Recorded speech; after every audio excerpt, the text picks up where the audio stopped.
Today is November the 27th, and my name is Crystal Ketchup, and I am making this video today to kind of give a little bit about my story and about what I want to say about my story. And my story is that ever since I was 19 years old, I have been scouted by state and federal agents as a part of a bait and tackle operation to trap me for crimes that I'm not committing. And I went to prison in 2004 for state crimes, and I got out in 2008. And when I got out in 2008, I got married. I got married to an undercover agent of some sort. And that man ruined my life, so to speak. And I have recently found out that my marriage, not only was he an agent of some sort or an informant and was doing wrong things to set me up, I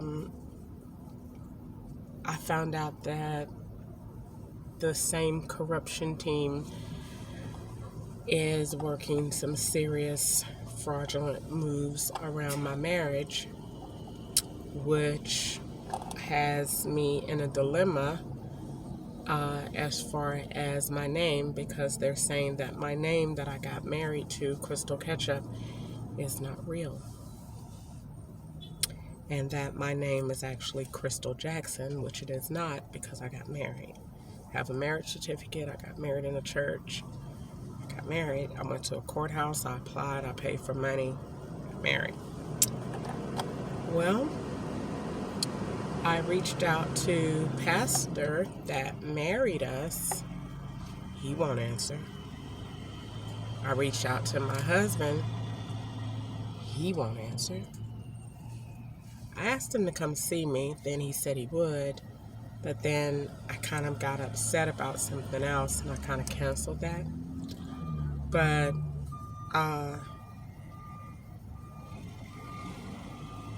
my complaints about this have gone pretty high. And I have stomped all over some pretty expensive Tom Ford shoes by some pretty wealthy white men who have decided to oppress my life at every point. So if I go look for a job, it's not going to work. If I try to do a delivery job, it's not going to work. If I do happen to get a job, they're going to harass me. There's death threats. There's all kind of subliminal messages. It's all kind of illegal background stuff going on to make it where I can't work. So I don't work right now, and I am homeless. I am in my vehicle, and today I look the 100% part of a homeless individual. I got junk everywhere, legal papers all over the place, toothbrush in my hand, I'm disheveled, no bra. And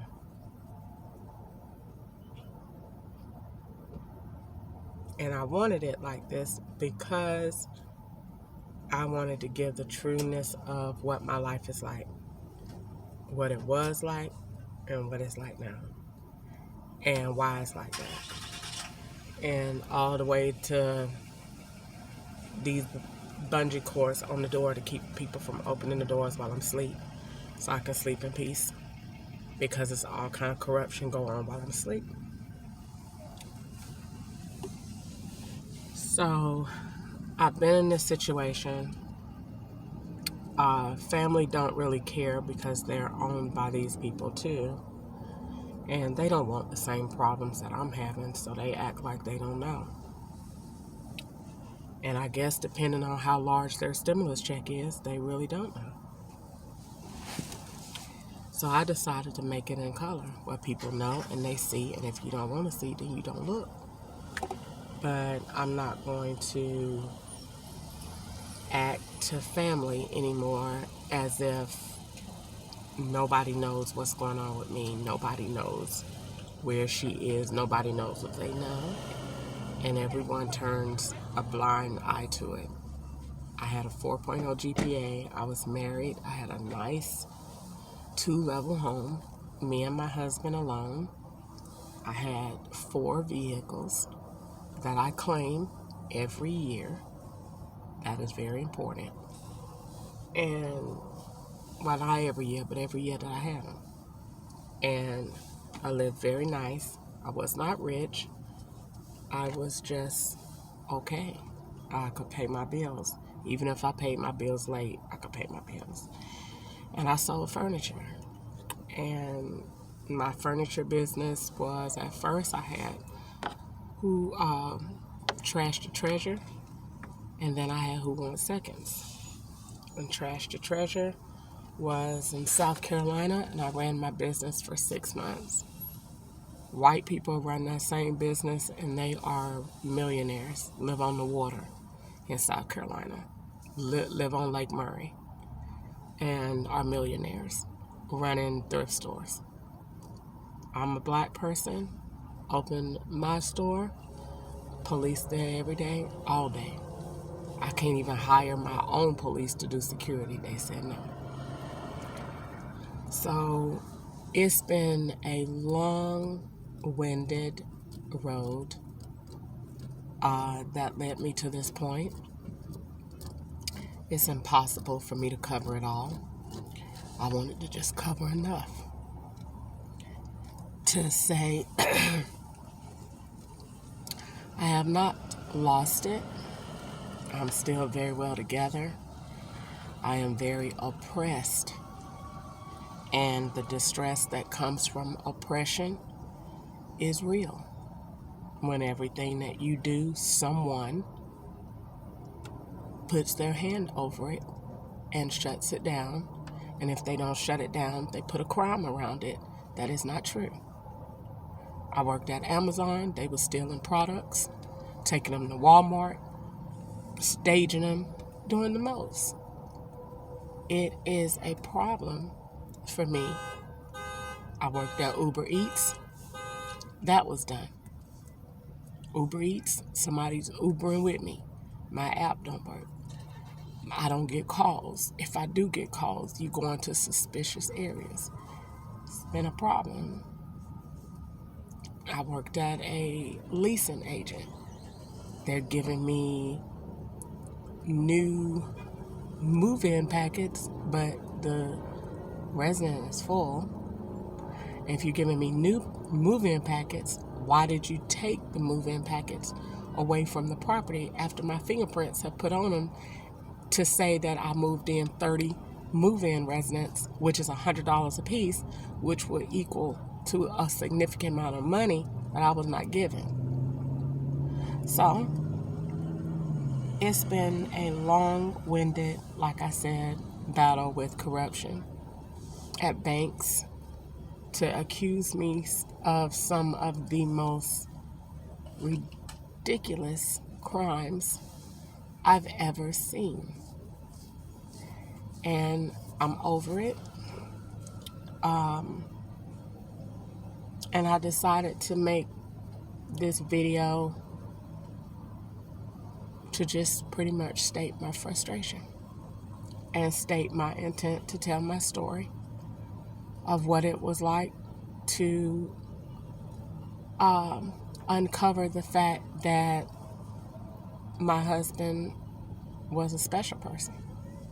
And when I mean special, he got 3 digits somewhere. For these people at some point, at somewhere, who knows? My thing is, I wanted to know how can you spend 8 years with somebody? I wasn't 8 years briefly married to him. I was 8 years codependently married to him. It's a big difference. It's a big difference. It's a big difference because I didn't eat when he wasn't around.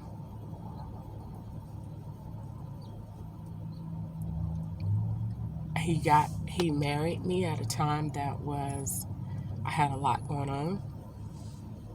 I had just lost my mom. I was very, very depressed about that. I had issues with my son, who I love my son. I'm not mad at my son. This is not to disrespect my son, but it's to tell my story that my son was also a part of it. So I don't have a husband and I don't have a son. So I went through a lot at that time. I got with him and he kind of turned my gray skies blue. And then in the end, he turned my blue skies back gray. Made them black, actually. And disappeared. And I have not been able to get a divorce because I don't know if there's any validity to it. Police that are corrupt are turning my truth into a crime, as if I'm committing identity theft, and I'm not. I got married. I didn't forget. I didn't have a breakdown. I don't not know what I'm talking about. I know what I'm talking about. I know what I'm saying, and I know what I'm saying it about. And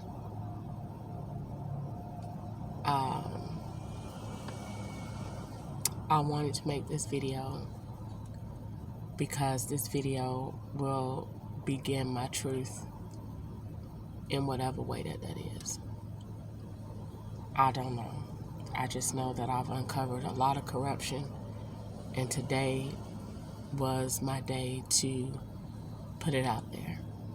Not to get dressed, not to put on makeup, not to put on eyelashes, not to do any of that. It was just to hop on here. I just got up from a nap. I'm finna take a bath in my truck, and I wanted to say what I felt and how I felt. And I wanted to say how mad I am about the situation, how disrespected I feel about the situation, that this is what my life has come to, and don't nobody do nothing about it because the corruption too high. And it's one black girl and all these white people. Who do you think?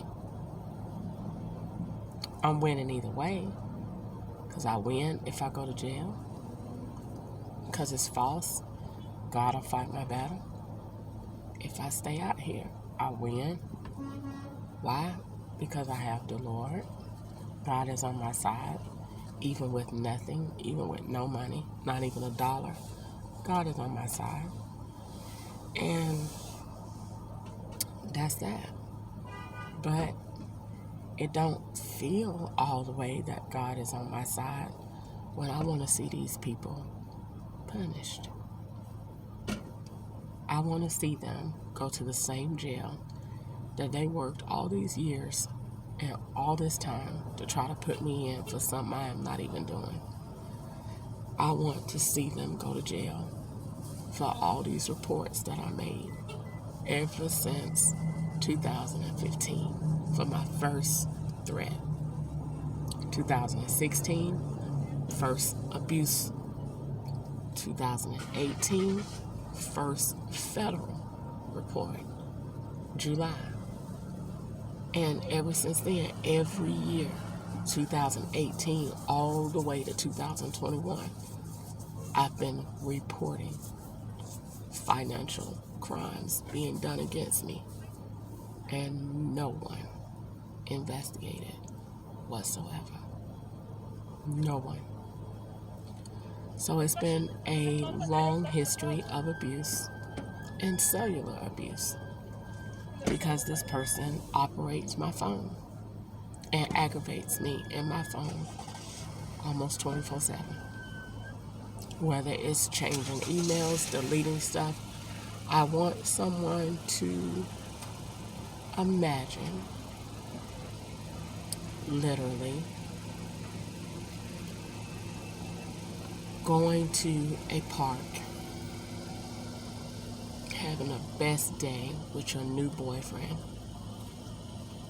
taking all of these wonderful pictures and saving these wonderful moments, that one day you look back in your phone and you don't have anything. I got married. I married Ketchup. We went on a honeymoon. We took pictures. We made love on our honeymoon. We recorded it. We took pictures. That was our wedding night. Even if it wasn't his, it was mine. They took every last thing.